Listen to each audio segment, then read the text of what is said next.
pork steak naman guys ang lulutuin natin for this video. Kain tayo. Ganito rin ba kayo magluto ng pork steak?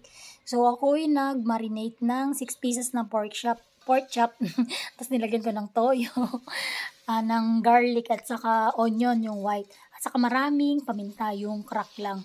Tapos saka ko siya binlend or kinumbine para ma-blend yung lasa dun sa karne. Ayan guys, so minarinate ko rin siya para mas manuot yung lasa dun sa ating pork chop.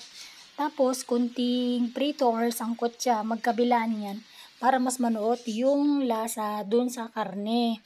Tapos ayan guys, nung nag-iba na yung kulay, binaliktad ko rin siya para balance yung kanyang pagkakasangkot siya.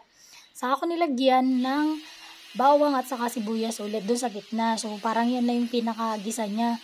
Tapos pinakuluan ko ulit. Habang pinapakuluan ko yun, yung kanyang marinated naman, nilagyan ko ng kunting sugar.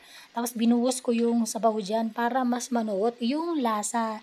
Dahil yun din yung pinakapampalasa niya.